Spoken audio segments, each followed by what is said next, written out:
열심히 달려다 보니까 이제 그 네 번째 스토리까지 넘어왔습니다. 이거는 이제 메이저리그 프론트 오피스 일하는 중역분들 뭐 메이저리그 사무국 내지는 또 각 구단의 프론트 오피스 일하는 여성분들 정말 많습니다.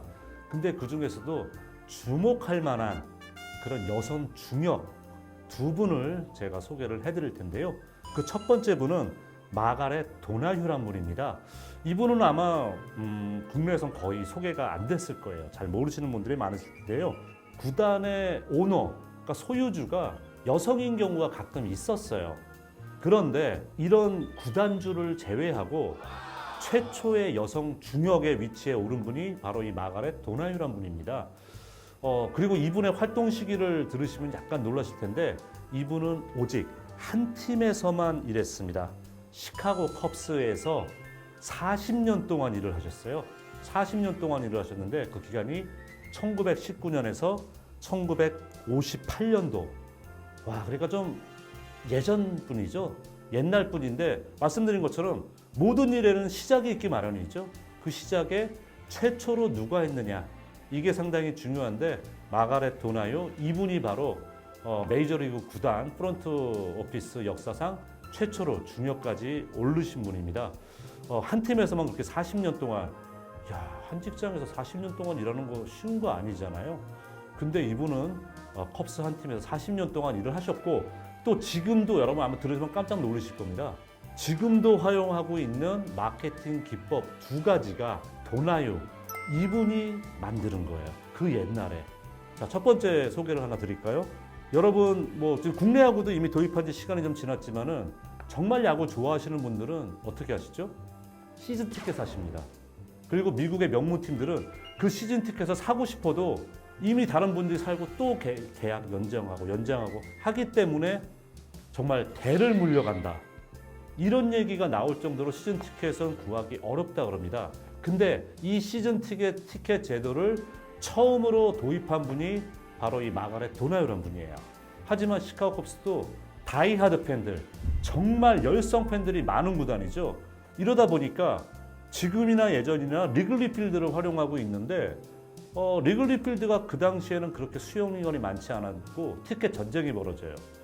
그러니까 정말 뭐 그 당시에 왜냐면 온라인이 없던 시대였었잖아요. 그러면 어떻게 하겠습니까? 매일 내가 경기가 보고 싶은데 그러면은 구장에 와서 줄 서서 티켓을 사야 돼요. 그러면 매일 경기를 보시는 이런 여성 팬들한테는 너무 어려움이 많은 거죠. 그래서 이분이 생각하는 게 저런 분들은 우리가 좀 대우를 해줘야 돼. 그럼 어떻게 이런 수고를 덜어드리자 시즌 티켓 제도를 마련한 거죠. 당연히 여성 팬들은 쌍수를 벌리며 대환영을 하고 그때부터 각 팀에서 저게 뭐지? 이거 괜찮은데 이게 구단 입장에서 좋은 게요. 시즌 티켓을 본인이 딱 준비를 해가지고 싹 팔아버리면은 예산을 세우기도 쉬워지죠. 이런 부분까지 있기 때문에 구단 측면에서나 팬의 입장에서나 시즌 티켓은 정말 지금도 정말 사랑받는 제도입니다. 예전에는 메이저리그도 뭐 국내 야구도 마찬가지입니다만 좌석 자리가 어디냐에 따라서 티켓 가격이 다르죠. 좌석에 따라 차이만 있을지 그때는 할인 제도가 없었습니다. 이분이 처음으로 12세 이하 아동은 반가. 우리 요즘 보면은 뭐 군경 할인이라든가 어린이 할인이라든가 경로 할인 이런 제도들이 있잖아요. 이런 제도를 이분이 최초로 메이저리그에 소개를 했어요. 왜냐면은 아무리 인기 구단이라도 모든 경기에 관중이 꽉꽉 찰 수는 없습니다. 그리고 사실 메이저리그 티켓 가격이 국내 티켓 가격도 예전에 비하면 많이 오르긴 했습니다만 그래도 메이저리그 구장 가격이 더 높아요. 그렇기 때문에 사실 그게 좀 금전적으로도 많은 부담이 되기도 하거든요. 그리고 또 어린애들 데려와가지고 그러면 우리가 지금 5식구인데 다 식구 와서 보려면 이게 돈이 얼마냐. 그런 부담. 가족들이 많이 오게 하게끔 유도도 하자. 아직 어린 팬들에게는 좌석을 주되 가격을 깎아주자. 그러면은 더 많은 관중을 불러 모을 수 있는 효과도 있고 오시는 팬들의 부담도 덜어드릴 수 있다. 지금 생각하면 여러분 너무 당연한 거죠. 왜? 우리는 그런 시대에 살았거든요. 익숙하지만. 하지만 그 당시로서는 아주 획기적인 방식이었어요. 그렇기 때문에 이 두 가지 제도 지금까지 메이저리그뿐만이 아니라 사실은 거의 모든 프로스포츠에서 채택을 하고 있는 이 두 가지 제도를 만들었다는 것만 하더라도 마가렛 도나요 이분은 단순히 와 메이저리그 한 팀에 40년 일했어? 중역까지 최초로 올랐어? 여성분이? 이 정도로 그치는 게 아니라 충분히 이런 영향, 마케팅 쪽으로도 영향을 미쳤기 때문에 마가렛 도나요를 첫 번째로 소개를 해드렸습니다. 아마 이분 소개가 그 MLB 스토리 메이저리그 여성들 마지막 분 소개가 될 것 같은데 이분은 지금 현역에 뛰시는 분이고 국내에서도 뉴스 소개 많이 됐기 때문에 잘 아실 거예요. 바로 킴 룩이라는 분입니다.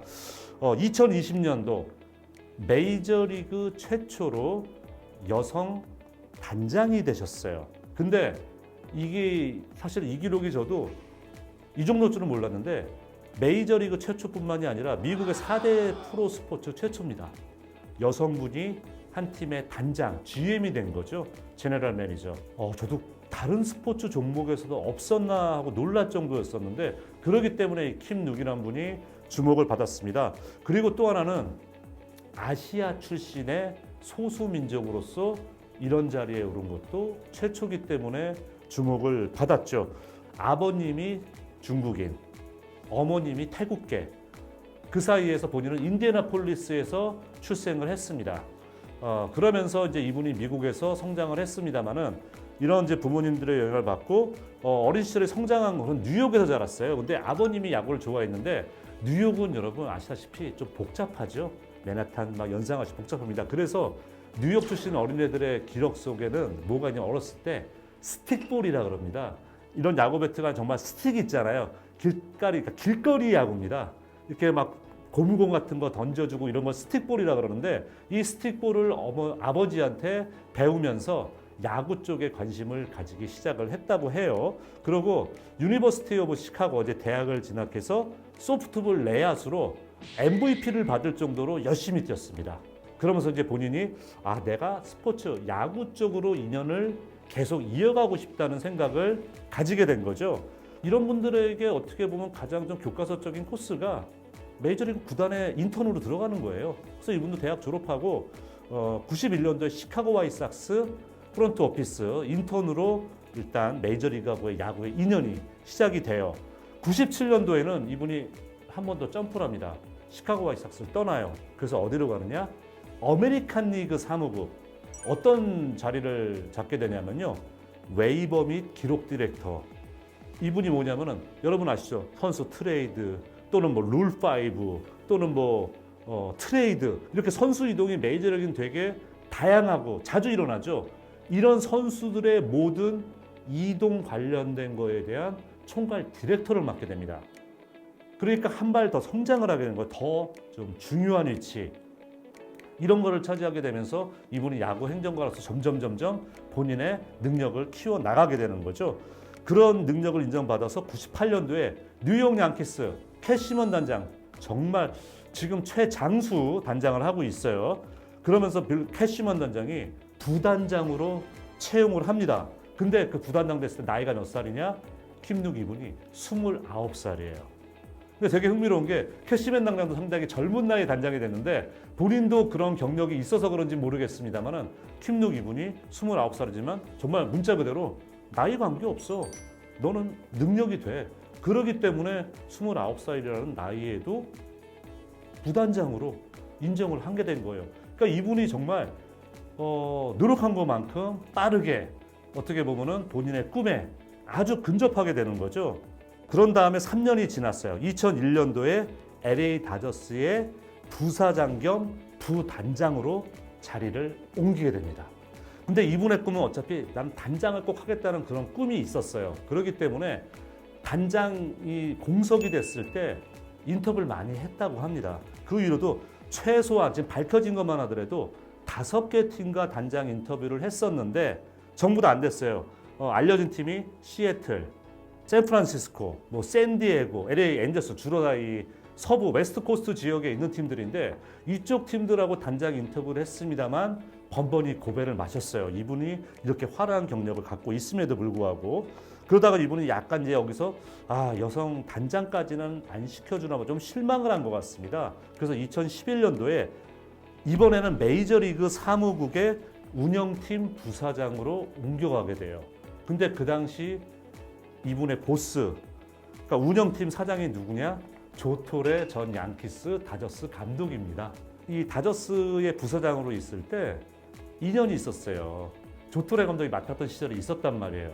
근데 조토레 감독이 흔히 얘기해서 좀 표현이 그렇습니다만 똘똘한데 일 잘한데 이러니까 메이저리그 본인이 은퇴 후에 갔었죠. 감독 은퇴 후에. 그 이후에 킴 눅시를 본인 밑에 운영팀 부사장으로 데려온 거예요. 그러면서 확실하게 경력을 쌓게 되니까 2015년도에 여러분 그 경제 잡지 국내도 나옵니다. 포브스 잡지 있잖아요. 거기서 스포츠계에 가장 영향력 있는 그러니까 미국 내입니다. 소수민족 인물 13위에 꼽혔고요. 여성 중에서는 전체 5위에 꼽혔어요.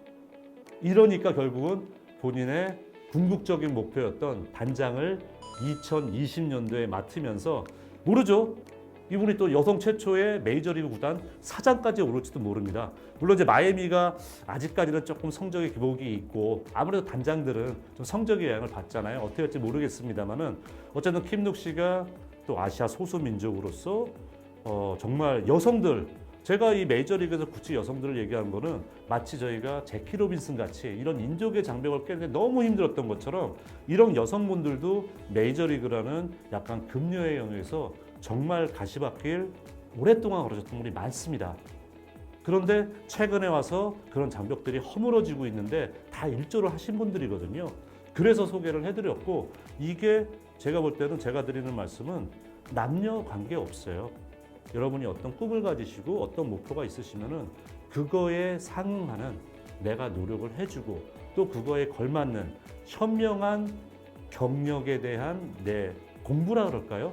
이런 노력을 게을리하지 않으시면은 기회의 문이 열릴 수 있는 가능성이 높다고 저는 생각을 합니다. 그래서 그런 부분의 의미를 한번 찾고자 제가 몇 편에 걸쳐서 메이저리그의 여성들 소개를 해드렸습니다.